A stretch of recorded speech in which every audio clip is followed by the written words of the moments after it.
Why you hate having visitors. 6 insights from Carl Jung. The doorbell rings and a violent, inexplicable panic shatters your chest. You call yourself broken. Society calls you selfish. But what if this agonizing guilt is actually a brilliant primal defense mechanism? Discover the shocking psychological truth behind your exhaustion and why your survival demands you keep that door closed. The shattered sanctuary. Unveiling the introvert's hidden guilt. It strikes without warning. You are sitting in the sacred, fragile stillness of your day off, slowly dissolving into the profound peace that belongs only to you. A warm cup of tea resting in your hands, a book lying open, or perhaps just the quiet luxury of letting your soul drift into the infinite void. And then it happens. The doorbell rings. For the rest of the world, that mundane chime is a cheerful melody, the promise of a joyful reunion.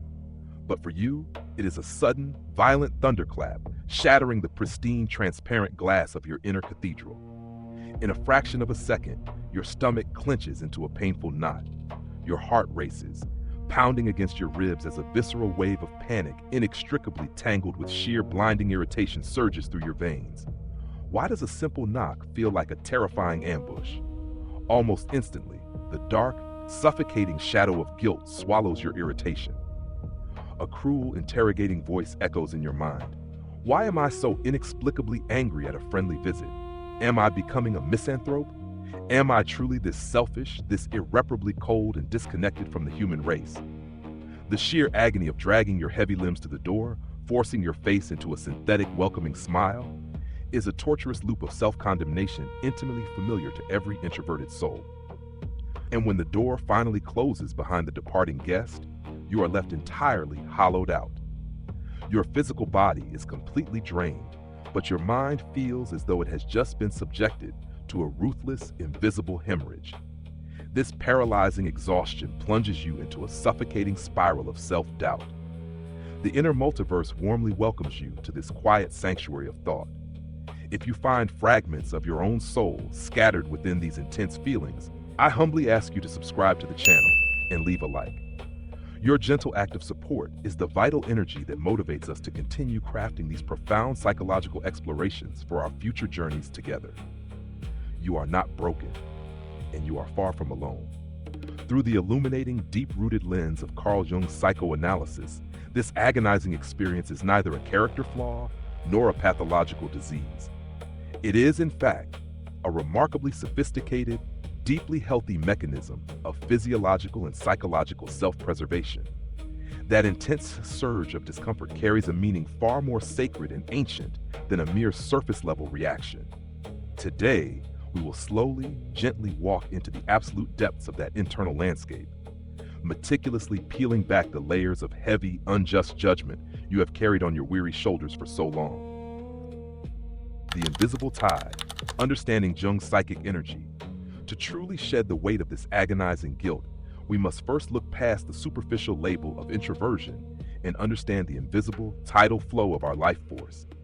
Carl Jung proposed that our psychic energy, our very lifeblood, possesses a distinct directional current. For some, this vibrant river flows outward, eagerly rushing toward the external world of objects, people, and loud, chaotic events. But for you, the deeply introverted soul, the current moves with immense gravity inward. Your psychic energy is fiercely pulled toward the rich, unfathomable depths of your own internal universe, a landscape composed of complex thoughts, vivid imagination, and silent reflection. When you are sitting alone on your day off, you are not doing nothing. You are entirely immersed in this vital, life-sustaining inward flow. Your mind is actively organizing the overwhelming debris of your week, healing invisible wounds, and synthesizing your experiences into meaning. It is a profoundly active state of existence, requiring tremendous focus and serenity. When the doorbell rings, it is not merely an interruption of an idle moment. It is a violent, unnatural demand to instantly reverse the flow of a raging river. The physical universe expects you to abruptly halt your deep internal communion, rip your consciousness from the quiet depths of the ocean, and hurl it to the shallow surface to engage in trivial pleasantries. This sudden reversal of psychic energy is deeply traumatic to your nervous system. Your mind panics because it is being asked to perform an impossible feat of psychological acrobatics without a safety net. The irritation that flares in your chest is a completely logical, physiological protest against this sudden, forced extraction from your natural element. You are being pulled from the oxygen of your inner world and forced to breathe the suffocating air of sudden social obligation, all while being expected to perform with flawless grace. The violent tremor, why the world feels like a threat. When this profound inner communion is violently interrupted, the reaction you experience is not a flaw of character, but a primal, biological defense of your most sacred territory. In the Jungian framework, interacting with the external world requires the deployment of a persona, a carefully constructed psychological mask designed to navigate social complexities and meet the expectations of others. For the introvert, wearing this mask demands a phenomenal expenditure of psychic energy. When you are safe within your sanctuary, that heavy mask is finally taken off, allowing your raw, authentic, and deeply vulnerable self to breathe. A sudden knock at the door is terrifying because it is an ambush on that vulnerability. In an instant, you are forced to frantically assemble your persona, scrambling to hide your exhaustion, your quiet melancholy, or your peaceful solitude behind a socially acceptable veneer of cheerful hospitality. The anger and panic you feel are the desperate cries of your inner guardian. This guardian recognizes that your precious, limited reservoir of outward energy is about to be forcibly drained without your prior consent. We often mistake this fierce protectiveness for misanthropy, but it has absolutely nothing to do with hating humanity. It is an act of deep self-preservation.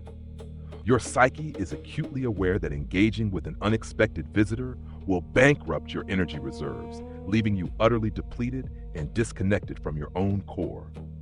The threat is real, not because the person on the other side of the door is dangerous, but because the interaction itself threatens to completely destabilize the fragile psychological equilibrium you have fought so hard to cultivate. Your nervous system reacts to the doorbell exactly as it would to a predator in the wild, triggering a frantic fight or flight response because your sanctuary, the only place where you can safely exist without your heavy armor, has been abruptly compromised by an outside force. The weight of the world, unmasking your unjust guilt. Yet instead of honoring this fierce internal guardian, we immediately drown its protective voice in a toxic sea of shame and relentless self-condemnation. This is where the true tragedy of the introverted experience unfolds, forcing us to ask ourselves, whose voice is actually speaking when we call ourselves cold, selfish, or broken? According to Jung, we are all heavily influenced by the collective unconscious and the dominant cultural shadow of our time. We happen to live in a profoundly extroverted society, a loud, relentless world that idolizes constant availability, equates silence with sickness, and treats endless social connection as the ultimate measure of human worth. From the time you were a child, you were subtly, continuously conditioned to believe that your natural inclination to retreat was a moral failing. You have internalized the extroverted ideal so deeply that it's become a cruel, tyrannical judge residing within your own mind. The guilt that crushes your chest after the door closes is not a reflection of your true nature. It is an alien implant, a toxic byproduct of societal conditioning. You are judging your beautifully complex, introspective architecture using a brutal yardstick designed for a completely different psychological blueprint. When you feel terrible for not wanting to socialize, you are merely echoing the prejudice of a world that does not understand you. You are punishing yourself for failing to be something you were never designed to be. It is absolutely vital to recognize that this guilt is a ghost, an inherited burden that does not belong to you. Your reluctance to open the door is not a sign of emotional deficiency. It is simply the tragic collision between your authentic nature and the unrealistic, suffocating demands of a society that refuses to respect the sacredness of silence and the fundamental human need for solitary restoration. The sacred boundary, reclaiming your inner kingdom.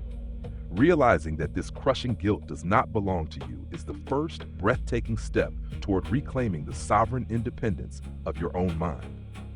This journey of stripping away societal expectations aligns beautifully with what Jung called individuation, the courageous, often painful process of becoming your true, undivided self. To individuate as an introvert means to finally look at your need for isolation, not as a shameful disease to be cured, but as a sacred requirement to be honored.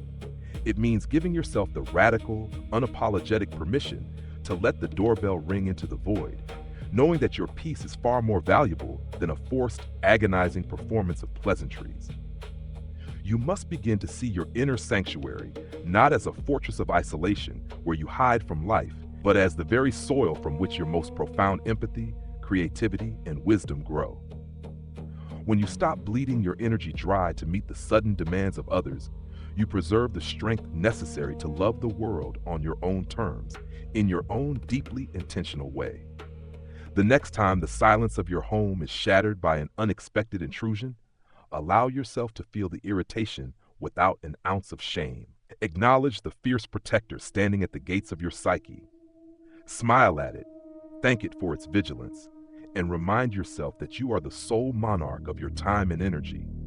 You are allowed to keep the door closed. You are allowed to rest in the shadows. By accepting your nature without apology, you step out of the exhausting war against yourself, finally allowing your beautiful introverted soul to exist exactly as it was meant to be, quiet, deep, and beautifully unbroken. And finally, conclusion. Ultimately, the profound exhaustion and guilt you feel as an introvert are not symptoms of a broken psyche, but the natural friction between your authentic self and a world that demands constant extroversion. Carl Jung's insights reveal that your psychic energy naturally flows inward, constructing a rich, vital inner universe. When an unexpected doorbell rings, it is not merely an inconvenience. It is a jarring demand to abruptly reverse this life-sustaining current and hastily assemble a heavy social persona. The panic and irritation you feel are primal, biological defenses protecting your sacred limited energy reserves from sudden depletion. For too long, society's loud, extroverted ideals have conditioned you to view this natural protective instinct as a moral failing, burdening you with a toxic, unearned guilt. However, true psychological maturity, what Jung called individuation, requires you to unlearn this societal shame. Your need for profound solitude is not a disease. It is the fundamental architecture of your soul and the very foundation of your creativity, empathy, and wisdom. Reclaiming your inner kingdom means recognizing that you are the sole guardian of your energy. You owe no one an apology for honoring your natural rhythms. By letting go of the internalized pressure to be endlessly accessible, you step out of a lifelong war against your own nature, finally allowing yourself to exist exactly as you are. Deep, quiet, and beautifully whole. Profound lesson and daily application. The most profound lesson to draw from this is that the guilt you feel for setting boundaries is an inherited cultural shadow, not a personal flaw. Your worth is not measured by your constant availability to others. To apply this to your current life, you must begin practicing the art of the unapologetic boundary. Start small. When your phone rings unexpectedly or a message arrives during your solitary downtime, actively choose not to respond immediately. Utilize the Do Not Disturb function on your devices. If the doorbell rings and you are not expecting anyone, give yourself the radical permission to simply sit still and let it ring. When that familiar wave of guilt tries to rise in your chest, pause and actively reframe the narrative. Tell yourself, I am not being selfish. I am fiercely protecting the energy I need to function. Treat your alone time as an unbreakable, sacred appointment with your own soul. By consciously protecting your peace, you will find that when you do choose to engage with the world, your interactions will be driven by genuine joy rather than exhausting obligation. Join the conversation. What is your absolute favorite way to recharge your energy when you finally get some quiet time to yourself? Please drop a comment below to share your perspective. We would love to read your thoughts and learn from one another. Also, if you found value in this, please hit the subscribe button to support the channel. Your support gives us the motivation to keep creating more deep and meaningful content just for you.